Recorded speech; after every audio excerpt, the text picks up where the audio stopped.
Je suis Didier Deschamps, je suis actuellement le directeur du Théâtre National de Chaillot et auparavant j'ai occupé de multiples fonctions, mais j'ai surtout envie de dire que ma formation est celle d'un danseur. J'ai longtemps dansé dans différentes compagnies en France et dans différents pays du monde. J'ai beaucoup enseigné la danse dans différentes situations, j'ai chorégraphié et avant d'être à Chaillot, j'ai dirigé pendant 11 ans le Centre chorégraphique national, le Ballet de Lorraine à Nancy.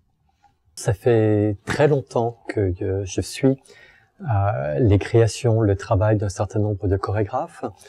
Donc je me suis depuis longtemps intéressé dans le domaine de la danse en particulier, puis ensuite du théâtre, ce qui se fait notamment à Montréal, mais pas seulement, mais principalement au Québec.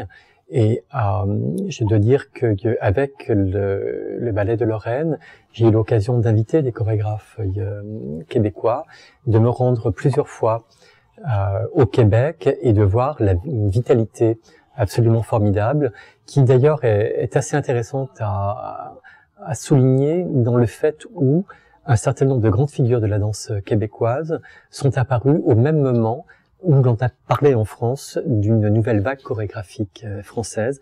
Et je pense qu'il y a eu une nouvelle vague chorégraphique également au Québec, à peu près dans les mêmes années. Et on voit qu'il y a un foisonnement comme ça de la création tout à fait remarquable dans les deux pays.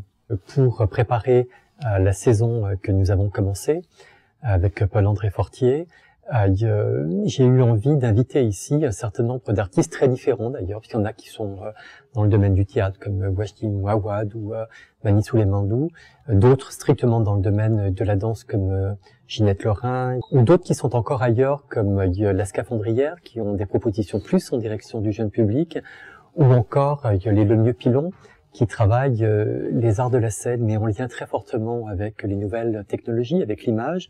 Mais pour être honnête, ce n'était pas prémédité.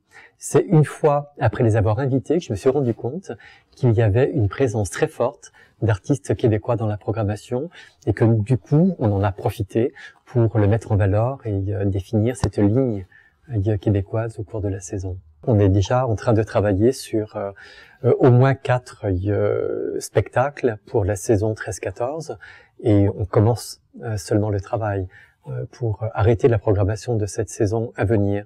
Donc les liens très forts avec les artistes québécois sont loin d'être terminés, bien au contraire, je pense que ça va se développer d'ailleurs de différentes manières parce que on est déjà coproducteur.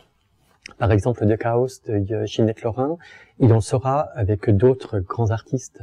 Je pense que ça se traduira ou ça pourra se traduire dans l'avenir aussi par des résidences que nous développerons avec tel ou tel artiste.